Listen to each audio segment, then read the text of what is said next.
What is going on, everybody? Welcome back to the channel.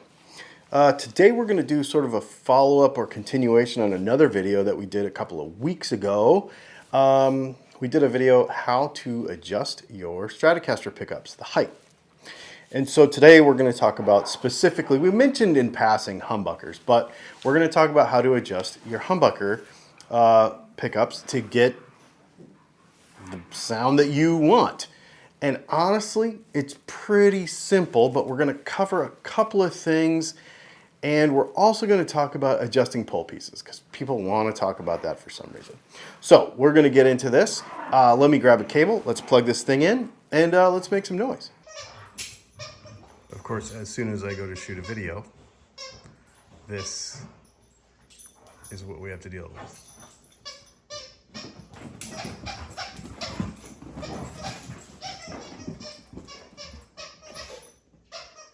Yes. Hello.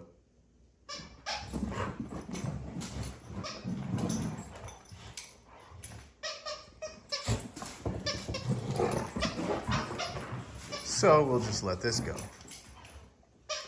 for a little while, and then we'll get back to shooting the video.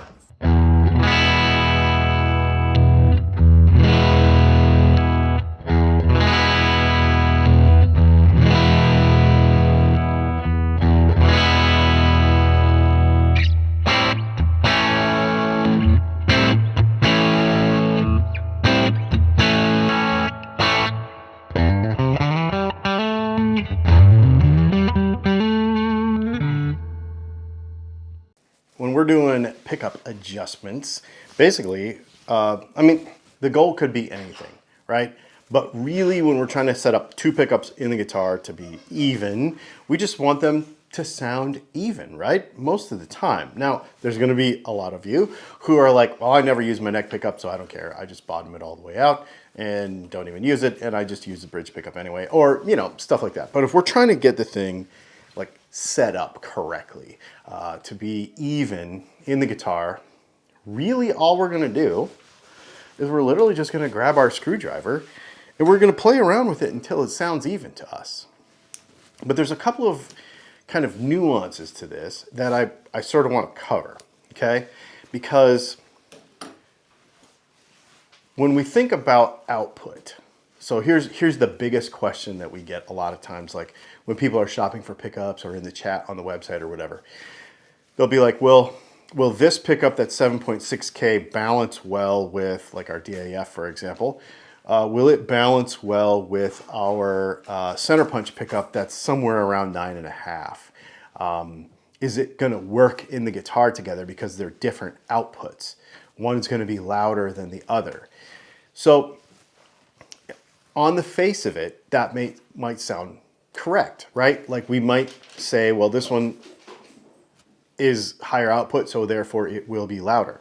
But that's not always the case, because when you look at a pickup, we're not only looking at the loudness of the pickup, but we're looking at its frequency response, okay? So this is very easy to see in this situation right here. So when we play our neck pickup, okay,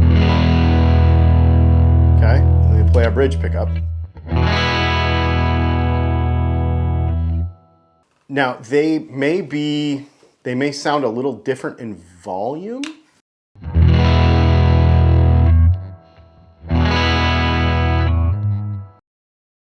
But the question is, are they actually? What we're actually hearing is two different frequency ranges, right? So your neck pickup's gonna be a lot bassier, just based on its position. Your bridge pickup is going to have a lot more mid-range based on its position. Now, these two pickups are wound exactly the same, okay?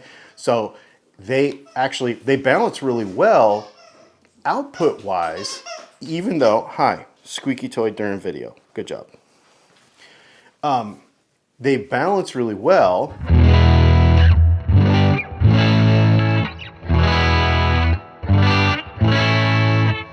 because even though the volume may hit our ears a little differently, they also serve different purposes, right? In the guitar. So do both pickups have to actually do exactly the same thing at all times? No, because They're not designed to do exactly the same thing at all times because there's a neck pickup and a bridge pickup. That's why they're there, to do two different things. So when you look at, you know, in the DAW over here, y'all can't see it, but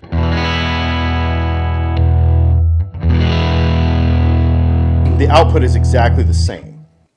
When we look at the dB meter, right? When we just look at the graph, but what we're hearing is a basis of the frequencies that we're hearing. So what will happen a lot of times and this can also affect how you play with other people. So let's take this neck pickup, for example.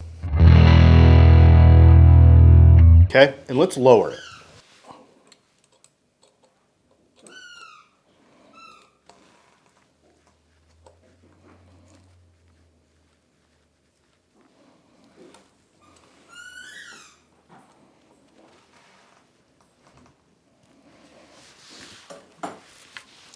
Now, a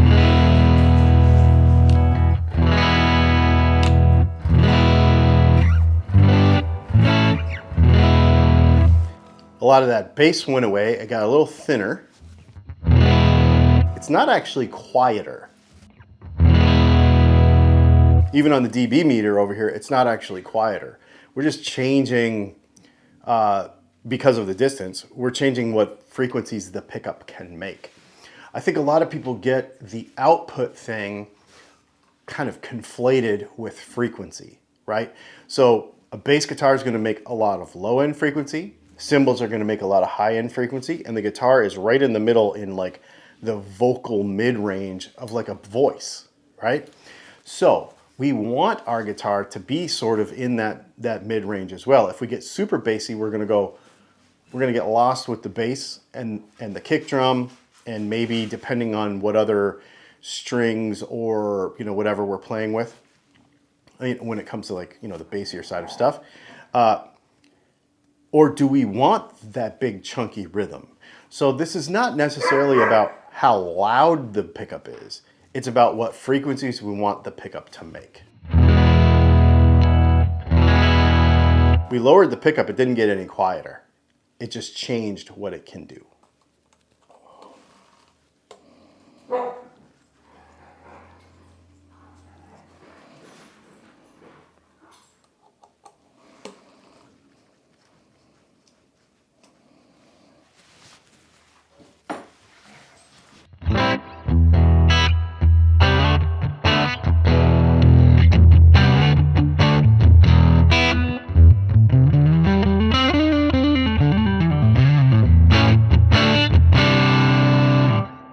Okay, the next question would be that we get a lot is, well, I put the pickups in the guitar, but I had to lower this one way down and this one's way high, so they're not balanced. Unless you are super anal about how your guitar looks when it comes to that, it's not a problem. If you can get the guitar to give you the sound that you want, then the pickups are fine. There's no standard for, I get this a lot too, what's the standard for pickup height? There isn't one. You can adjust it however you want. So if you put this set of pickups in your guitar and you want it to have that nice big thick neck pickup for like that woman tone in the 12th fret, then you set it a little higher like we just did. If you want it to kind of fall back a little bit, then you lower it a little bit, right? So it's not about the output, it's not about the loudness as much as it is about the frequency. Just remember that. That's really important. And it doesn't matter what it looks like in the guitar. It's just, if it works, it works, okay? Then the other thing that we get a lot of questions about, and people are constantly telling me I'm wrong about this.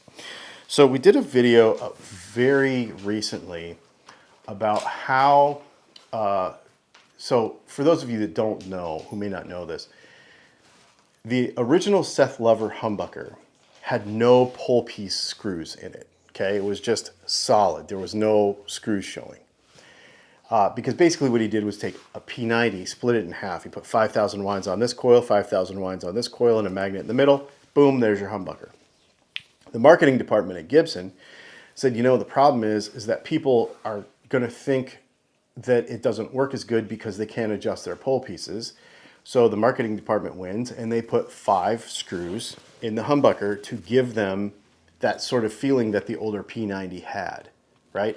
So this was not an engineering choice. This was actually a marketing choice to put the screws in there. And so we talk about this a lot on our channel. I personally think that it is not, you can adjust them. You can do whatever you want. I'm not telling you what to do.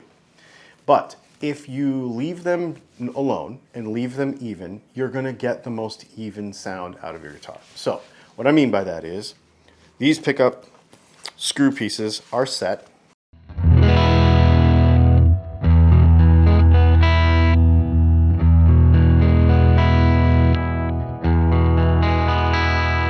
Now we don't have any strings that are louder than the other.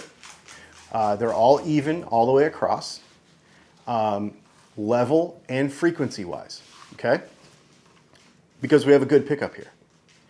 And so we can leave them exactly as they are intended and just leave them level.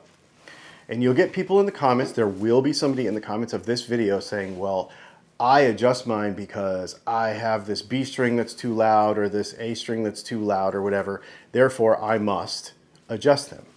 So remember, we're not really working with output here, we're talking about frequency response. Basically just what that means is you don't have a very good pickup. If the pickup's designed well and it's acting within the frequency response of what you're intending to do, it will be even all the way across.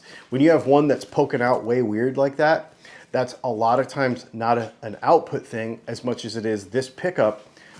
Every pickup has what they call a resonant peak, which basically means that this is the frequency that the pickup is best at making. But if it's not a very good pickup, sometimes that can not be in the right place to be visually acceptable, or audibly acceptable. So what will happen is you'll get things sort of on the fringes of that, right? You'll get one string will be sort of on the fringes of what is acceptable audibly with this pickup, and it will stick out and it'll be weird. And then you'll have the tendency to want to adjust that string pull piece. Think about this. There's a lot of pickups that are designed without adjustable pull pieces, and everybody's fine. The only time you have a problem with it is when the pickup is not very good. And then the other thing that I would tell people with this is you're not adjusting the slug side. The slug side is staying exactly the same. So if you have unevenness in your tone, all you're really doing is you're imbalancing the effectiveness of that pickup because you're changing only part of the gauge on the string. It's a band-aid to a problem that isn't really a problem if you have a good pickup. So, because you'll notice there are hundreds of pickups in guitars. Models of pickups in guitars that you leave everything flat and they sound great. The anomaly actually is the one where you have to adjust pickup screw pulls all weird, which is really not what they were intended for. It's more just a visual thing. So there you go. A couple of things to think about. Again, to kind of close this out when we're talking about this, we really want to think about frequency response and where we are in the mix. Okay? So if you want a lot of clarity and you want not very much low end and you really want to push the mid-range on your neck pickup, lower it. If you want to do the opposite with that, you want to push the mid-range with your bridge pickup and you want it to be really nice and stick out in the mix, then raise it, right? So we're really thinking more about frequency response than output. It's just something to think about. And it's not always the case. Obviously, you're going to have very high output pickups or very low output pickups that you're going to have to adjust their overall output, their volume by where you put them. But for the most part, the range is a lot bigger than a lot of people think, from a 7.6K humbucker to an 11K humbucker that can just go into a guitar, adjust it, and it can be fine. And it's going to be mostly about that resonant peak of those pickups and those differences and adjusting them for what we hear, frequency rise, not volume. There you go. Just something to add to your arsenal of how you adjust stuff. A little different approach, something that exists. It's part of the science. I mean, whether you believe in science or not, I can't help you with that, but it's there. Do me a favor, hit the like button and the subscribe button. You can also go to the Dylan Talks Tone website and buy this very guitar. Right here, the TTG gasser with our DAF pickups and the hand-painted pinstripes. We've got a whole batch of these in pre-order now. If you're interested in doing something a little different than this, let me know, and we'll talk about it. Also, we sell these pickups and all this other stuff. Thanks for hanging out. We'll see you in the next video.